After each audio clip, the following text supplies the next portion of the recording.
বরিশালের বানারীপাড়া উপজেলা স্বাস্থ্য কমপ্লেক্সের ১০০ গজের মধ্যেই প্রাইম ডায়াগনস্টিক সেন্টারের বড় সাইনবোর্ড। রোগীর ছদ্মবেশে গেলে সব ধরনের পরীক্ষা দ্রুতই হয় বলে জানানো হয়। তবে সময় সংবাদের ক্যামেরা দেখার পরপরই ভোল পাল্টে সত্যটি জানানো হয় টেকনোলজিস্ট এলে করা হবে পরীক্ষা। স্বাস্থ্য বিভাগের তালিকায় এ ল্যাব পূর্ণাঙ্গ অনুমোদিত নয়। ল্যাবের কর্মচারীদের দাবি তারা এসব বিষয়ে জানেন না। এ সময় পাওয়া যায়নি মালিক পক্ষের কাউকে। এর পাশেই মেডিয়েট ডায়াগনস্টিক ল্যাব, এখানেও চলে সব ধরনের রোগের স্বাস্থ্য পরীক্ষা। পাশেই মনোয়ারা এবং লাইফ কেয়ার ল্যাব। সরকারের পূর্ণাঙ্গ বৈধ তালিকায় এসব ল্যাবের নামও পাওয়া যায়নি। রোগীদের অভিযোগ, কতিপয় ডাক্তারের সঙ্গে ল্যাব মালিকদের কমিশন বাণিজ্য জমজমাট। রোগীদের চিকিৎসা নয়, অর্থ হাতিয়ে নেয়াই উদ্দেশ্য।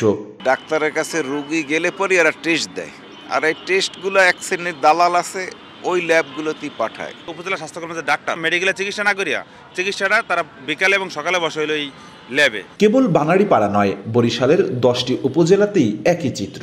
অভিযোগ উঠেছে একটি চক্র অনুমোদন না নিয়ে চিকিৎসার নামে ডায়াগনস্টিক ল্যাব খুলে স্বাস্থ্য পরীক্ষার নামে হাতিয়ে নিচ্ছে মানুষের অর্থ। কোথা থেকে অনুমোদন নিয়েছেন? এটা তো ওস্তাদরা জানবে। কোথায় অনুমোদনের কাগজপত্র? সেগুলো তো মালিক পক্ষের কাছে। সিভিল সার্জন বলছেন, লাইসেন্স নবায়ন না করে অনেকে ব্যবসা চালিয়ে যাচ্ছেন। বিচারিক ক্ষমতা না থাকা আর লোকবল সংকটে অনিয়ম ঠেকাতে হিমশিম খেতে হচ্ছে স্বাস্থ্য বিভাগকে। কিছু প্রতিষ্ঠান আছে 3 বছর হয়ে গিয়েছে, এখনো লাইসেন্স নবায়ন করেনি। জনবল সংকটের কারণে সবার পর্যন্ত আমরা পৌঁছতে পারি না। বরিশালে মোট ডায়াগনস্টিক প্যাথোলজি ল্যাব ও হাসপাতাল আছে 163টি। এর মধ্যে 79টিরই লাইসেন্স নবায়ন নেই। অপূর্ব অপু, সময় সংবাদ, বরিশাল।